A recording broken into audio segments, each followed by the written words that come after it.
আগামী 24 থেকে 36 ঘন্টার মধ্যেই হয়ে যেতে পারে ভারত পাকিস্তানের যুদ্ধ। এদিকে ভারতকে ঠেকাতে ইমরান খানকে দেওয়া হবে মুক্তি, প্লাস পাকিস্তানকে শায়েস্তা করার কৌশলে ভারত নিজে কি ফাঁদে পড়বে চীনের হাতে।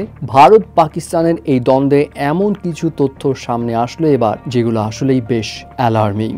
আজকে ভোরের দিকে পাকিস্তানের তথ্য ও সম্প্রচার মন্ত্রী আতাউল্লাহ তারা আশঙ্কা প্রকাশ করেছে একটা ভিডিও বার্তার মাধ্যমে, যেখানে তিনি জানান খুব নির্ভরযোগ্য গোয়েন্দা তথ্য অনুযায়ী তিনি জানতে পেরেছেন ভারত আগামী 24 থেকে 36 ঘন্টার মধ্যে পাকিস্তানের বিরুদ্ধে সামরিক পদক্ষেপ নিতে পারে, এবং তিনি হুঁশিয়ারি দিয়ে বলেন যে কোনো আগ্রাসনের জবাব দেওয়া হবে দৃঢ়ভাবে।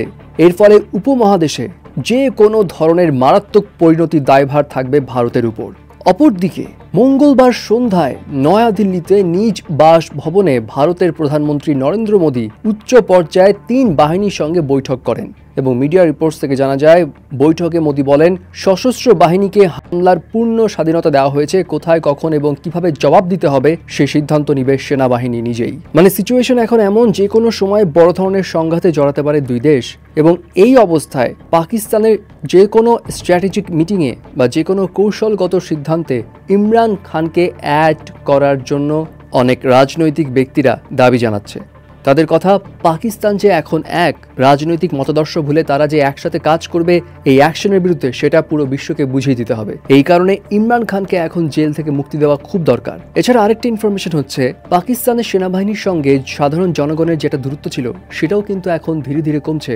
সবাই এখন এক হয়ে এই পরিস্থিতি মোকাবেলার জন্য প্রস্তুত, এমনটাই জানা যাচ্ছে বেশ কয়েকটা ইন্টারন্যাশনাল মিডিয়া নিউজ পোর্টাল থেকে। শুধু তাই নয়, এখানে আরেকটা বিষয় রয়েছে, পাকিস্তানকে সিন্ধু নদীর এক ফোঁটাও পানি দিবে না ভারত, এটা তো ভারত আগেই জানিয়ে দিয়েছে। বাট পাকিস্তানের এন্ড থেকেও বলা হয় ভারত যদি সিন্ধু নদীর প্রবাহ বন্ধ করে তাহলে সেটা যুদ্ধের একটা অংশ হিসেবে দেখবে। বাট এর ফলে ভারত নিজেই বিপদে পড়বে না তো? দেখুন, ভারত পাকিস্তানের এর আগে যে কয়বার যুদ্ধ হয়েছে তখন কিন্তু ভারত কখনোই এমন ড্রাস্টিক স্টেপ নেয়নি যে তারা সিন্ধু নদীর পানি কন্ট্রোল করবে। বাট এবার তারা যে স্টেপ নিবে বলেছে সেটা কিন্তু আসলেই বেশ শকিং, এবং এর ফলে বিশ্বে একটা উদাহরণ সৃষ্টি হয়ে যাবে, এবং এই উদাহরণে লুফে নিবে হচ্ছে চীন।